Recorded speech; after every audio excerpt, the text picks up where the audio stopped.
السلام علیکم، my self Kamran علی۔ تو کل میں نے ایک لائن پڑھی، انٹرنیٹ میں سکرول کر رہا تھا، یوزلی جیسے ہم نیٹ چلا رہے ہوتے ہیں تو میں سکرول کر رہا تھا انٹرنیٹ پہ، تو میں نے ایک لائن پڑھی، بہت امپورٹنٹ لائن مجھے لگی کہ وہ لائن یہ تھی کہ اگر سب کچھ بھی چلا جائے تو پھر بھی کچھ نہیں جاتا۔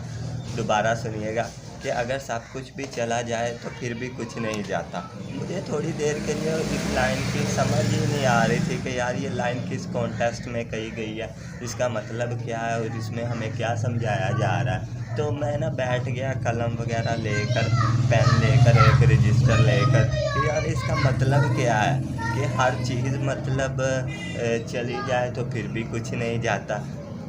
تو پھر مجھے پتہ چلا کہ اللہ تعالیٰ کے ریفرنس سے بات کی جا رہی ہے، کہ انسان کی بات کی جا رہی ہے کہ اگر انسان کا سب کچھ بھی چلا جائے نا تو پھر بھی کچھ نہیں جاتا۔ یعنی کہ ہم نے بہت سی ایسی چیزیں ہیں جو ہم سوچتے تھے کہ یار اگر یہ چیز ہم سے چلی جائے گی تو نہ جانے پتہ نہیں کیا ہو جائے گا، کیا کوئی آفت آ جائے گی، تو وہ چیز بھی چلی گئی تو پھر بھی کچھ نہیں ہوا۔ مطلب کہ کوئی دنیا میں آتا ہے، دنیا سے چلا جاتا، ہمیں لگتا ہے سم ٹائم کہ یار ہم اس کے بغیر تو زندگی کا وجود ہو ہی نہیں سکتا۔ کوئی ہمارا رشتہ دار ہو سکتا ہے، کوئی قریبی رشتہ دار ہو سکتا ہے، یا کوئی چیز ہو سکتی ہے، کوئی امپورٹنٹ چیز ہو سکتی ہے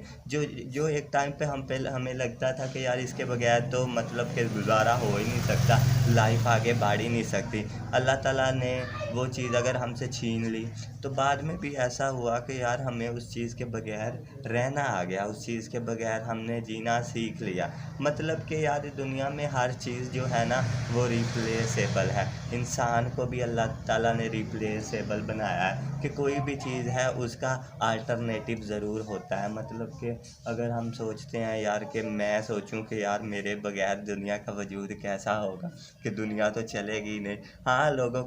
کو کمی محسوس ہوگی لوگوں کی، لیکن یار کچھ دنوں کے بعد آپ وہ چیپٹر ہی نہیں ہوں گے ڈسکشن کے لیے، وہ آپ ایک کوئی بحث کے لیے ایک آپ عنوان ہی نہیں ہوگے۔ مطلب کہ اللہ تعالیٰ نے جو انسان کو کیا ہے وہ انسان ایزیلی ریپلیسیبل ہو سکتا ہے۔ اللہ تعالیٰ کا جو نظام ہے وہ چلتا رہتا ہے، اس میں کسی قسم کی کمی نہیں آتی کسی کے آنے سے جانے سے۔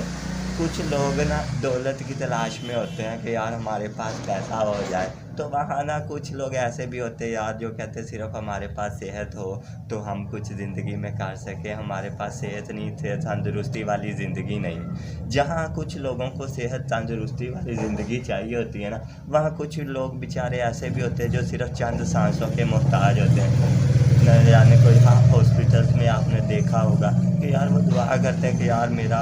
جو مریض ہے، یار جو میرا بھائی یا بہن ہے، والد ہے، یا کچھ سانسیں چلتا رہے، کچھ دیر کے لیے وہ زندہ رہے۔ یعنی کہ ایک شخص کو تو صحت چاہیے تھی، اب یہاں صرف اس کو سانسیں چاہیے۔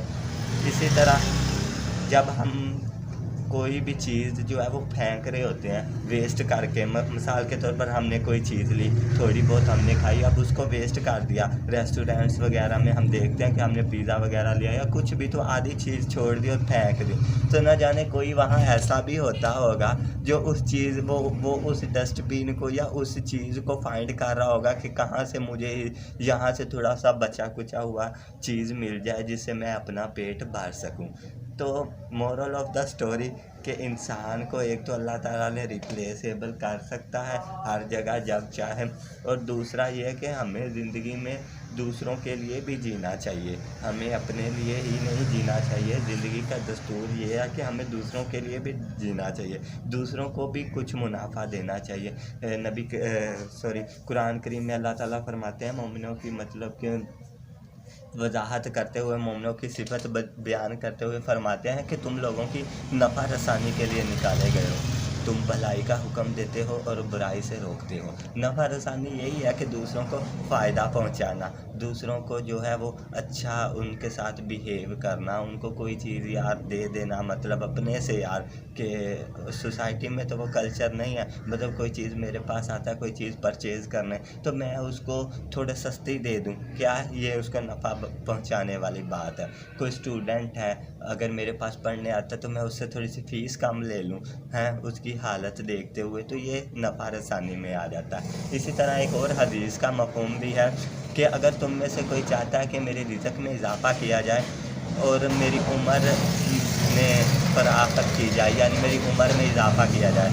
انسان کی دو ہی خواہشات ہوتی ہیں، ایک تو اس کی عمر میں اضافہ کیا جائے اور ایک اس کے پاس رزق ہو یا پیسہ ہو۔ تو نبی کریم صلی اللہ علیہ وسلم فرماتے ہیں اگر کوئی شخص یہ دونوں چیزیں چاہتا ہے تو اسے چاہیے کہ اپنے رشتہ داروں سے صلہ رحمی سے پیش آئے، یعنی کہ جو اس کے رشتہ دار ہیں ان کے ساتھ اچھا سلوک کریں۔ ہمارے فیملی سسٹم میں یا دیکھتے ہیں ہم ارد گرد، تو ہمارا فیملیز کے ساتھ تھوڑا اتنا اچھا ریلیشن شپس نہیں ہوتے، اس کی وجہ کہ کوئی مطلب کہ لڑائی جھگڑے مسائل وغیرہ ہوتے ہیں تو وہ ہوتا رہتا ہے۔ اگر آپ نبی کریم صلی اللہ علیہ وسلم کی اس حدیث پر عمل کریں گے تو یقیناً آپ کو فائدہ ہوگا۔ جزاک اللہ۔